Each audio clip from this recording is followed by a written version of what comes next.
कुछ व्यूअर्स की ख्वाहिश थी कि मैं लाहौर फोर्ट जाऊं। मैं पिछले 30 बरसों में 3 बार यहां आया हूं और हर बार लाहौर फोर्ट को एक नए ही रंग में देखा।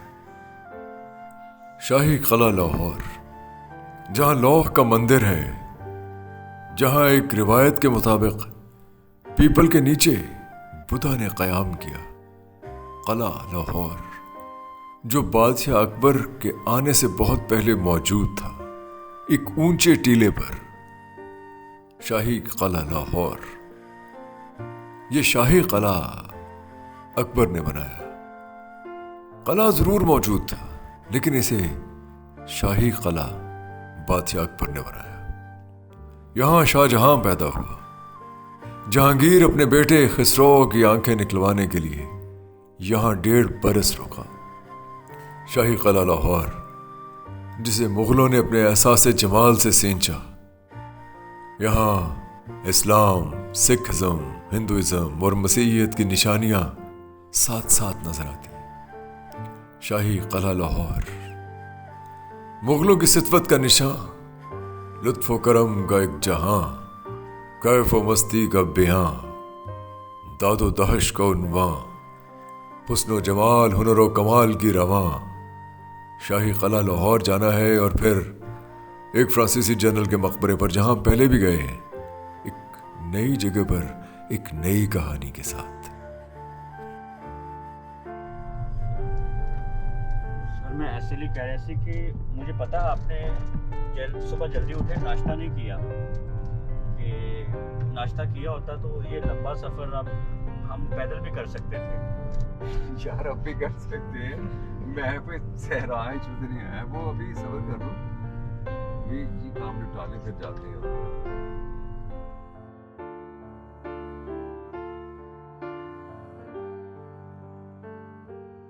किला की बैरूनी दीवार फ्रेस्को आर्ट से लदी है। धीमे रंगों का एक जहां खुलता है जैसे ही आप फोर्ट में दाखिल होते हैं। राहत दीदार का रंग है ये, कहीं साथ विसाल का रंग।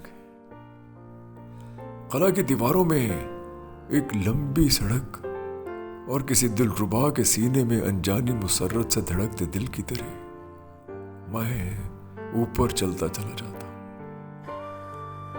कई सदियां हैं जो मेरे ख्यालों में आकर पलट रही हैं। घोड़ों की टाप, मंजनीकों की धमक, बारूद का धुआं, दर्द की लहर। इन सख्त भूरी दीवारों ने क्या कुछ देखा है। सर चाय जरूर पियेंगे, लेकिन उससे पहले हमें एक्चुअली जैन भाई के साथ और फिर आपसे हम, मैंने कहा ना, आर्काइव के बारे में जो मालूमात है वो ले लेंगे। ये डॉक्टर साहब आर्काइव्स में होते हैं। आई एम रियली हैप्पी, मैं आपका फैन हूँ, बहुत बड़ा। Thank you. दीमकज़दा फाइलों से तारीख की ताबीरें मुकम्मल करते हैं। और ये हमारे आर्किटेक्ट दोस्त जैद इकबाल कैमरा शाये हैं, चाहते हैं कि उन्हें कैमरे में ना दिखाया जाए। आप इनकी बातें सुनते रहेंगे, हम कोशिश करेंगे कैमरे में ना दिखाएं। मॉडर्न आर्किटेक्चर के माहिर हैं। आर्ची ब्रावो एक ऑर्गेनाइजेशन है, एक कंपनी है जिसकी रूह रवां है, आर्ची ब्रावो। इधर बारूद खाना है। यह बारूद खाना ब्रिटिश दौर में तामीर किया गया था, आलमगीरी दरवाजे के साथ। किले में तहखाने भी दरियाफ्त हुए हैं। ये तहखाने हैं जिनके बारे में जैद भाई बताते हैं कि सुरंग भी हो सकती। कहाँ तक जाते हैं? ये जो है वो दिल्ली तक जाते हैं। लेकिन उस जमाने में डायनामाइट का था नहीं ना कि उससे बनाया जाता कोई। नहीं, बिल्कुल डायनामाइट का था। अच्छा, वो बाबर ही था सबसे पहले जिसने जो है वो डायनामाइट यूज किया था सब कॉन्टिनेंट में, तभी हाथियों की भगदड़ मची और फिर उससे वो वॉर जीता था। सिंस बाबर यहाँ नहीं आया था, ठीक है, वो तो बाबर ने ही डायनामाइट का एक्सप्लोरेशन कर दी। अच्छा, उस जमाने से हो रहे हैं। हाँ, बाबर नहीं कर दी थी, बाबर हालांकि पहला था, ठीक है। मेरा ख्याल है डायनामाइट मुगल दौर में था नहीं। जैद साहब कह रहे हैं तो ठीक ही कह रहे होंगे, लेकिन सुरंग का सवाल पैदा नहीं होता। किसी जालिम ने एक बार दारा शिकोह के बरास्ता सुरंग भागने की कहानी छापकर शदीद गलतफहमी पैदा की है। और अब ये कहानियां सुनने को मिलती हैं कि यहां से कोई सुरंग दहली जाती थी, कोई शालामार बाग, कोई कहीं कोई कहीं। बहरहाल ये बारूद खाना है। इसका प्लस्तर आपको बिल्कुल थोड़ा सा नजर आएगा। हाँ, इसके अंदर ठीक है, इसका प्लस्तर जब आप मुगल आर्किटेक्चर का देखेंगे ना, तो जितनी ब्रिक उतना प्लास्टर, जितनी ब्रिक उतना प्लास्टर, जितना प्लास्टर वॉल उतनी पुरानी। अच्छा, हाँ, ये एक्चुअली वो थे, समझ लें कि पैरामीटर्स थे जिनकी वजह से हम लोग मुहैया करते थे कि ये वॉल। सही सही। सिख दौर में तो हवेलियों को ही बारूद खाने के तौर पे इस्तेमाल किया जाता था। मसलन ये जो मियाँ सल्ली की, मियाँ यूसुफ सलाउद्दीन की हवेली है, अल्लामा इकबाल के नवासे की जो हवेली है, दरअसल ये हवेली बारूद खाना थी। यहाँ सिख जनरल रहा करते थे और असला भी यहीं रखा जाता था। कुछ अर्सा पहले ये बारूद खाना, ये जो हम देख रहे हैं, ये बारूद खाना मिट्टी और खसो खाशाक में दब गया था। पहले नहीं था ये अभी रिसेंटली वॉल सिटी ने जो है इसको वो किया है, ओपन किया। नहीं ओपन नहीं, इसको समझ लें कि ये सारी जो जगह है ना, ये मिट्टी से भरी हुई थी। अच्छा, ये मिट्टी के अंदर डूबा हुआ था, इसको जो है वो डंपर मिट्टी के लोड करवा के बाहर निकलवाए हैं। आलमगीरी दरवाज़ा भी बस ऊपरी हिस्सा ही दिखाई देता था। मैं तो ये भी नहीं जानता था कि इधर कोई इमारत है। ये तो मट्टी हटाने से और बहुत ज़्यादा कचरा साफ करने के बाद ये शक्ल निकली है, और ये क्रेडिट जाता है वॉल सिटी अथॉरिटी को, जिन्होंने बहुत काम किया। आलमगीरी दरवाज़ा 1632 ईस्वी में तामीर किया गया। सबसे पहले जो है यहाँ पे बना था जंगीर का मकबरा, ठीक है। तो जंगीर का मकबरा एक्चुअली वो अपनी बेगम के लिए बनवा रहा था, और वो शाहजहाँ को कहा गया कि तुम इसकी जो है वो करो। तो जो शाहजहाँ के जो कॉन्सेप्ट क्लियर होने थे ताजमहल के लिए, उसका ब्रॉटअप एक्चुअली यहाँ पर हुआ था। दरअसल शाही क़ला लाहौर में अकबर से आलमगीर तक सब मुग़ल बादशाहों ने तामीरात की। बादशाह फिर बादशाह होते हैं। आप जानते हैं, एक बादशाह किसी अपने पहले से आने वाले बादशाह की तामीर की हुई जगह पे नहीं बैठा करते थे, वो खुद अपनी नई तामीरात करवाते थे। फिर सिखों और अंग्रेज़ों की तामीरात भी नज़र आती हैं, लेकिन खाल असल काम क़लअ में बहरहाल मुग़लों ने ही किया है। जो पढ़ने का तरीका है वो ये है कि एक दफ़ा खोलिए तो पूरी पढ़ के आपने बंद करनी है। अच्छा। और वो इसीलिए 7 लोग शुरू करते हैं कम से कम बैठ के, ठीक है। वो 7, फिर तुम वो वाला चैप्टर, तुम वो वाला चैप्टर, ओके, वो फिर एक साथ ही उसको खत्म हो जाए।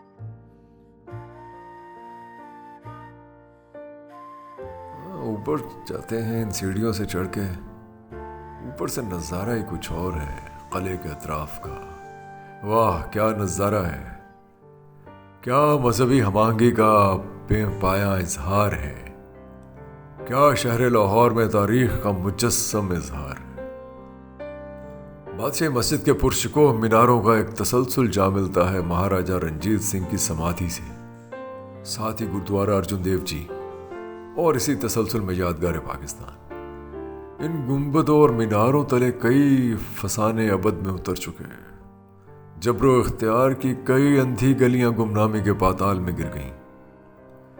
वस्लो इश्क के कई सिलसिले उभरे गुम हो गए। इश्क व मोहब्बत की कई दास्तानें पनपती रहीं, खो गईं। इश्क व विसाल के कई सिलसिले बने, बिगड़े, सर चढ़े, थम गए।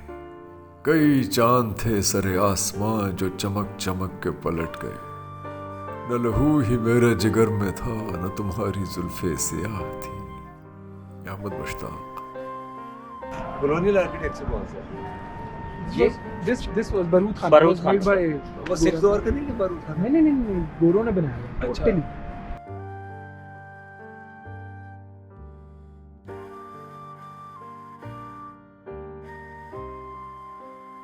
ये एक खूबसूरत इमारत है शीश महल के बाहर, जिसकी तज़ीन व आराइश का काम जारी है। यहाँ ग्रंथ साहब का दर्स होता था। महाराजा ने ख़ास तौर पे अपनी रानी के लिए बनवाया था। ज़रा इसका तर्ज तामीर देखिए। शीश महल की तरफ चलते हैं। शीश महल का तो फर्श ही ऐसा है कि राजस्थान से पत्थर मंगवा के यहाँ लगवाया गया। सर, लेकिन ये जो पत्थर है, पत्थरों का अपना भी तो कलर ऐसे ही है ना, ये संगमरमर, ये भी। हाँ, संगमरमर का बिल्कुल है कलर। ये जो उस वक्त जो संगमरमर आता था ना, वो आता था राजस्थान से। अच्छा उस वक्त भी राजस्थान से आता था। तो हाँ। ये जो आप येलो पट्टियाँ देख रहे हैं ना, उनकी बात कर रहे हैं। अच्छा, ये जो जगह हाँ, येलो पट्टी। और यहाँ पे वो ऊपर जो आप देखें ऊपर,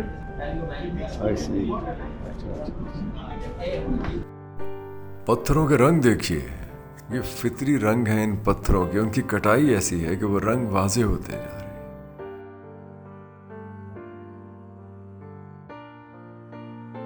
शाहजहां ने शीश महल अपनी बीवी मुमताज महल के लिए बनवाया था, क्योंकि वो सितारों पर चलना चाहती थी।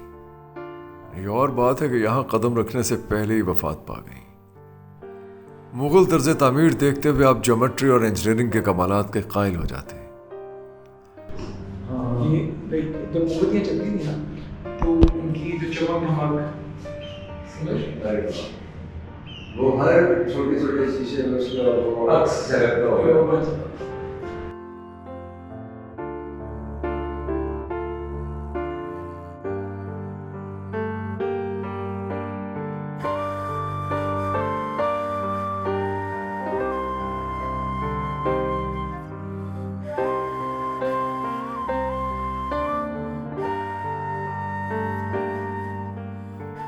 इन जालियों से सख्त गर्मी में भी ठंडी हवा आती है, क्योंकि नीचे रावी बहती है। और इन जालियों की साख्त ऐसी है कि गर्म हवा अंदर आते हुए कूलर का काम करती है। अभी हवा नहीं चली ना, इसको आप नौलखा पवेलियन अभी शीश महल के बाहर, वहाँ से हम एक्सपीरियंस कर सकेंगे। बाहर गर्म हवा के अंदर हाथ रखेंगे ठंडी होगी। ये भी उसी तरह से डिजाइन है। अच्छा, क्योंकि वो साख्त ऐसी होती है। इनका मुंह इस तरह का बना देते हैं ना, मतलब जो एयर कॉरिडोर इसको कहते हैं, उसका वो बना देते हैं कि हवा ने जब आना है तो वो ठंडे हो गया, आप टकराएगी उससे, गर्म होगी, आगे एयर कूलर्स की तरह काम करेगा। इस वक्त भी अंदर आने वाली हवा बाहर की हवा की बनिस्बत ठंडी है, मैं महसूस कर सकता हूं। जालियों से बाहर फ्रेस्को आर्ट में दुनिया की चंद बड़ी पेंटिंग्स में से एक वॉल पेंटिंग डिजाइन की जा रही है। बाहर वाला एरिया किसी भी कैमरे पर पहली बार शूट हो रहा है, आप यकीन कीजिए। और ये जैद भाई की मोहब्बत है कि वो हमें यहाँ ले आए इस वक्त। बट ये पर्टिकुलरली सारा एरिया पब्लिक नहीं है, ये आपके लिए जिसको सबसे पहले शूट कर। अभी आवाम के लिए यह हिस्सा खोला नहीं गया। ये जालियां बनाने वाले भी मादूदे चंद लोग ही रह गए हैं। रात के वक्त यहाँ शीशों से हजार रोशनियां झलकती हैं। आप तसव्वुर कीजिए, जब दूर दूर तक कोई आबादी नहीं थी, नीचे रावी बहती थी, ठंडी हवा के झोंके सख्त गर्मी के मौसम में यहाँ जालियों से छिन कर आते थे। तो शीज़ाएं, कनियाएं, मलकाएं, नाज़नीने, चूड़ियां छनकनाती, इधर से उधर, उधर से इधर, बहुत से दिलों में उमंगें पैदा करती फिरती होंगी। शीश महल की दीवारों पर शहजादियों की रोजमर्रा उमूर की पेंटिंग्स आवेजा हैं, दीवारों पर ही बनाई गई हैं। So that is actually known as the fresco painting ना। हाँ, फ्रेस्को आर्ट है। मतलब वैसे तो ये मुस्लिम आर्किटेक्चर के अंदर ना इतनी ये जो फिगर्स बनाना या ये बनाना ना इतना अच्छा समझा नहीं जाता था, लेकिन स्टिल इज़ अ बादशाह, तो he can do anything else. Mughal तो इस बात को बहुत ज़्यादा ख्याल नहीं करते थे। खैर उस वक्त इतना वो होता भी नहीं था, ये तो डिवाइड एंड रूल तो बाद में खेला गया ना। हाँ। पहले तो बिल्कुल भी कॉन्सेप्ट नहीं था, मतलब ऑब्वियसली ये उस वक्त बहुत ख्याल रखते थे इस चीज़ का कि हिंदुज़म और उसके अंदर जो है वो कोई इस तरह से फ़र्क ना हो। वैसे तो वॉल सिटी में हमने ऐसी हवेलियां भी दिखाई हैं जहां मुगल दौर में लोगों ने इनफरादी तौर पर भी शीश महल बनवाए हुए हैं, लेकिन मुगल दौर के इस शाहकार का बहरहाल जवाब नहीं है। सर पूरी जो शीश महल है उसकी कॉस्ट एक तरफ है। This is the one of the major cost of the Sheesh Mahal at that time, that was known as the Naulakha pavilion, जिसके अंदर जो है वो डिफरेंट जो हीरे थे वो डिस्प्ले किए जाते थे। और अच्छा, नौलखा पवेलियन। ये चबूतरा रात में रंग और नूर की कैफ आफरी महफिल सजाने के लिए था। आज भी शाम को यहाँ महफिल सजती है। जब फिल्म शूट्स इवेंट्स हों तो ये महल किराए पर लिया जाता है। ये मेहराबी इमारत देखिए और अंदर बारीकी से संग तराशी मुलाजा कीजिए।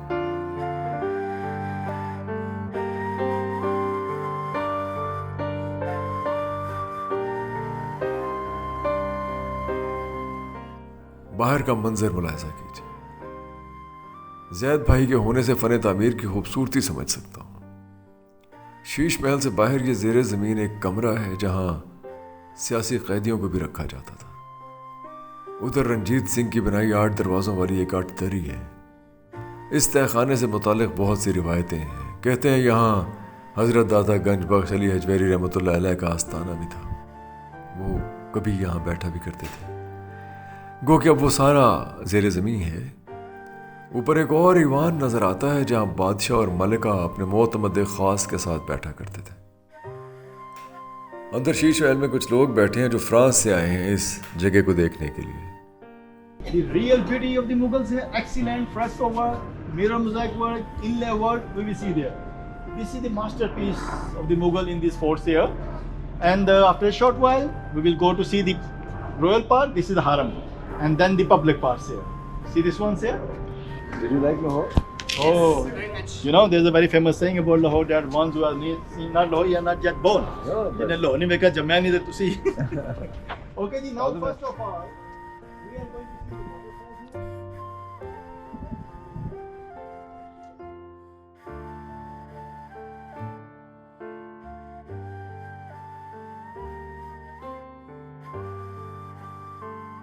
मुग़ल दौर मजहबी हमांगी का दौर था। हिंदू और मुसलमान रसूम व रवाज के फ़र्क को मुआशरे का तनव्वुर गर्दानते थे।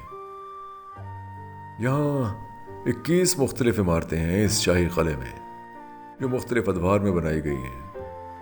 अब इस इमारत में देखिए, ये गो के बहुत असर नौ इसकी तज़ीर व आराइश नहीं हुई, लेकिन यहाँ अब भी हमें सूरज देवता, बुद्ध और गॉड्स एंड गॉडेसेस के इमेजेस बने नजर आते हैं।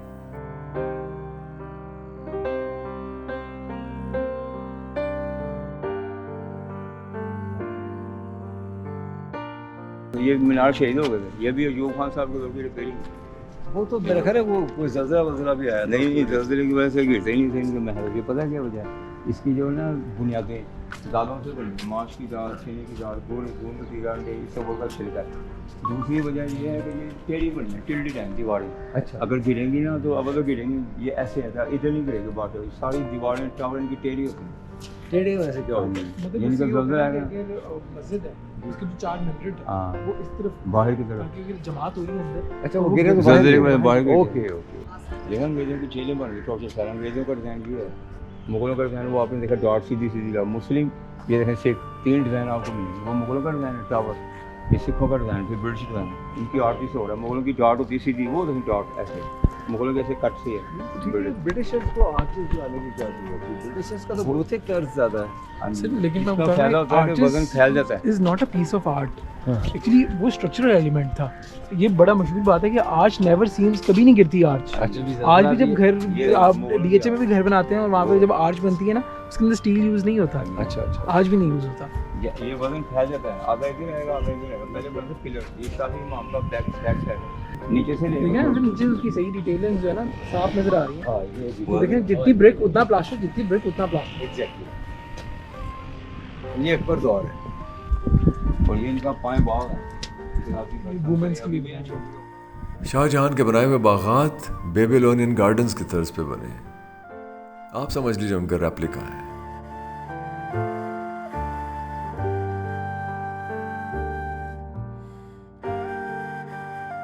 ये शाही महाबाद है। असल वो है वाटर पाइप। ऊपर ना टैंकियाँ बना के वाटर पाइप अंडरग्राउंड दीवारों में भी ठंडी रहती थी। नीचे वाटर पाइप है, फ्लोर भी ठंडे रहते थे पड़े। और के गुलाब होता था, शैम्पू होता नहीं, रोज वाटर। ये दीवानी खास है। मुगल का पार्लियामेंट हाउस, इनकी रॉयल फैमिली भी इधर ही बैठती थी। इधर आम बंदा नहीं आ सकता था। दीवानी खास।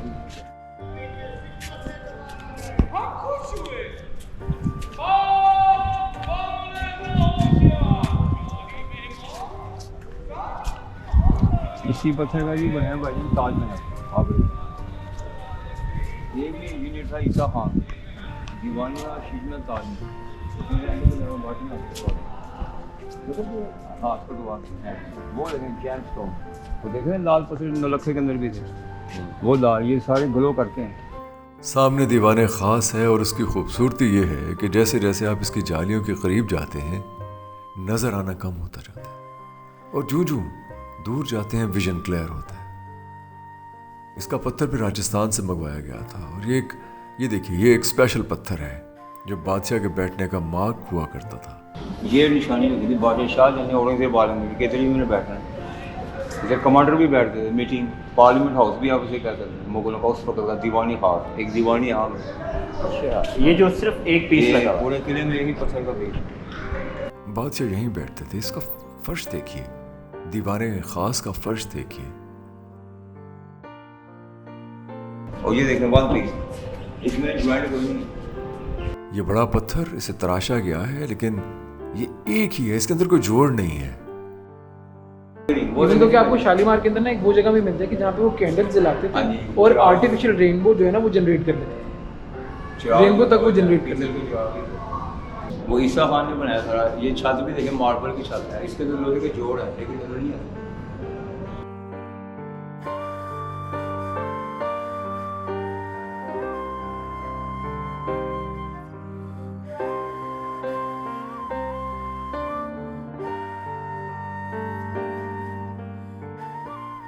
दीवाने आम की तरफ जाएं तो शाहजहां की जाए पैदाइश मिलती है। बहुत ही खूबसूरत इमारत है और तर्ज तामीर भी कदर मुख्तलिफ। दूर खड़क सिंह की हवेली, ऐवान आम के पीछे कभी एक मंदिर हुआ करता था जिसके मिटे मिटे से नकूश अब भी नजर आते हैं। और सोना पिघला के पेंटिंग की है, वो देखें तिलक भी लगा, पत्थर को पीस के ना तिलक लगा दिया और सोना पिघला के पेंटिंग हुई है, थंब के साथ पेंटिंग हुई है, ब्रश नहीं था उसमें।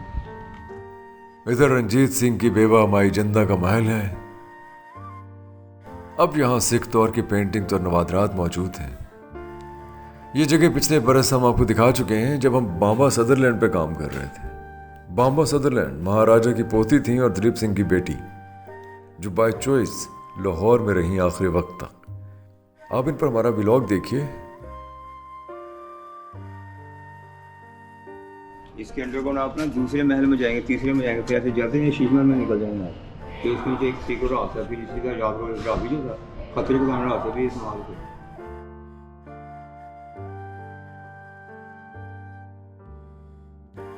उधर ऐवान आम है जो सर नौ तामीर किया गया है, लेकिन जाहिर है मुगल फन तामीर की ओरिजिनलिटी को मलहूज रखते हुए।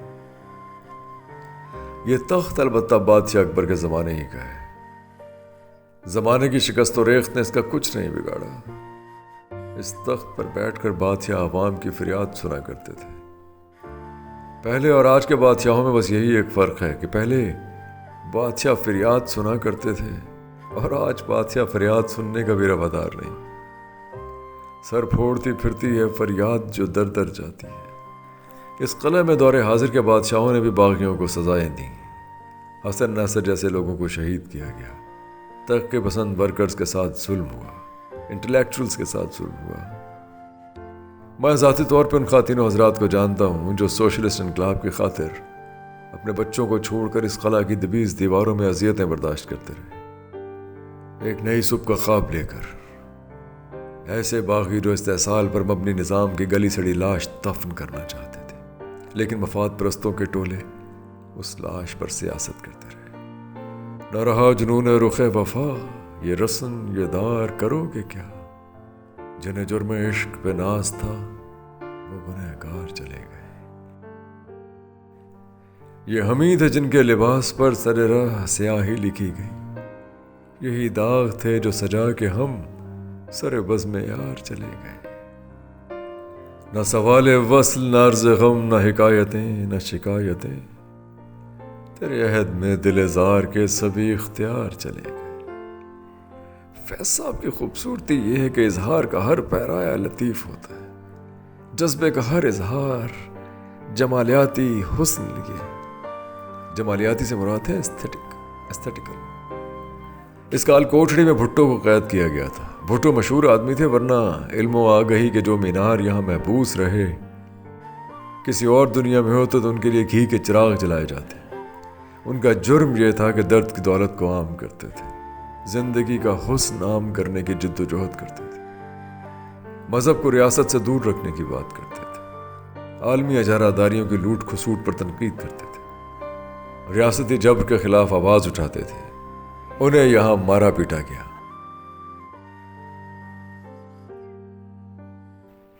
लीजिए ये आ गया शाही बावर्ची खाना। रोजाना अनवाउ अक़साम के खाने पकते थे यहाँ। हजारों हाथ खेतों को लहू पिलाकर बादशाह की खुश खुराकी का इंतजाम करते थे।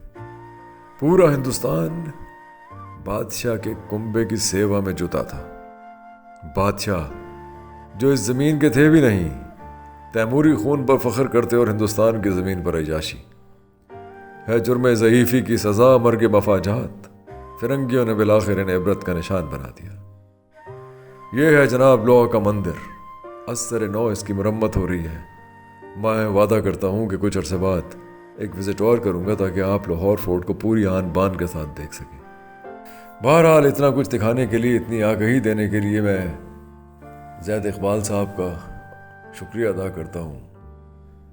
बहुत साथ दिया, बहुत कुछ बताया, बहुत कुछ समझाया और गाइड ने भी हमें बहुत कुछ बताया।